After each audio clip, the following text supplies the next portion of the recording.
మధ్యతరగతి వాళ్ళమైతే ఫోన్ కొనలేమా ఏంటి? అందులో ఫింగర్ ప్రింట్ సెన్సార్ కెమెరా ఉండదా ఏంటి? అది కూడా 10,000 లోపు ఉండదా ఏంటి? ఈ మొబైల్ కేవలం 8,999 రూపాయలు మాత్రమే, కానీ చాలా ఫీచర్స్ ఉన్నాయి. కొన్ని ఐఫోన్ ఫీచర్స్ కూడా ఇచ్చాడు. ఈ మొబైల్ ఎలా ఉందో తెలుసుకునే ముందు ఒక్కసారి ఫోన్ ఎలా ఉందో చూసి వద్దాం.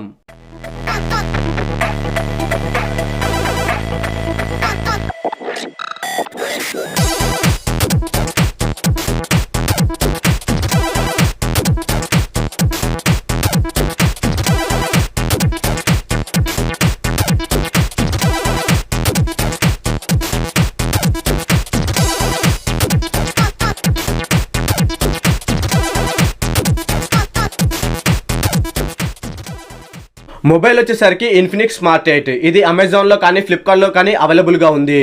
ఇది 8GB RAM plus 128GB storage కేవలం 8,999 రూపాయలకే వస్తుంది. ఇందులో 4 కలర్లు ఉన్నాయి. ఐఫోన్ 15 Pro Maxలో ఎలాగైతే కెమెరా దగ్గర ఆప్షన్స్ ఇచ్చాడో సేమ్ టు సేమ్ దీనిలో కూడా అలాంటి ఆప్షన్సే ఉన్నాయి. ఛార్జింగ్ పెట్టినప్పుడు కానీ కాల్స్ వచ్చినప్పుడు కానీ దీనిలో కూడా కెమెరా దగ్గర చూపిస్తుంది. ఇందులో సైడ్ ఫింగర్ ప్రింట్ సెన్సార్ ఉంటుంది. చూడడానికి కూడా చాలా లుకింగ్ గా ఉంటుంది. కెమెరా విషయానికి వస్తే బ్యాక్ సైడ్ 50 MP కెమెరా అయితే ఉంటుంది. ఫ్రంట్ కెమెరా వచ్చేసరికి 8 MP camera with flash light తో వస్తుంది. ఈ mobile display punch whole display తో అయితే వస్తుంది. ప్రాసెసర్ వచ్చేసరికి డైమంటిక్ మీడియాటెక్ G9 ప్రాసెసర్ తో అయితే ఉంటుంది. ఇక బ్యాటరీ విషయానికి వస్తే ఇందులో మనకు 5000 mAh battery type C port తో అయితే ఛార్జింగ్ చేసుకోవాల్సి ఉంటుంది. మొబైల్ లుకింగ్ చూడడానికి కూడా చాలా బాగా ఉంది. నాకు తెలిసి ఇంత తక్కువ బడ్జెట్ లో ఇన్ని ఫీచర్స్ తో వచ్చిన మొబైల్ ఫస్ట్ మొబైల్ అని అనుకుంటున్నాను. ఇది మరీ ఎక్కువగా గేమ్స్ ఆడే వాళ్ళకైతే పనికిరాదు. అదే పబ్జి లాంటి ఫ్రీ ఫైర్ లాంటి గేమ్స్ ఆడడానికి అయితే పనికిరాదు.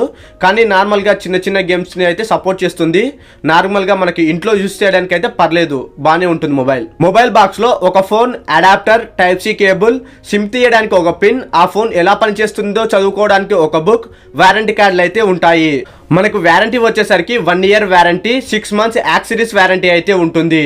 ఫ్రెండ్స్, ఈ వీడియో మీకు యూస్ఫుల్ గా అనిపిస్తే మన ఛానల్ కి సబ్స్క్రైబ్ చేసుకోండి. ఒకవేళ యూస్ఫుల్ గా అనిపించకపోతే కామెంట్ చేయండి.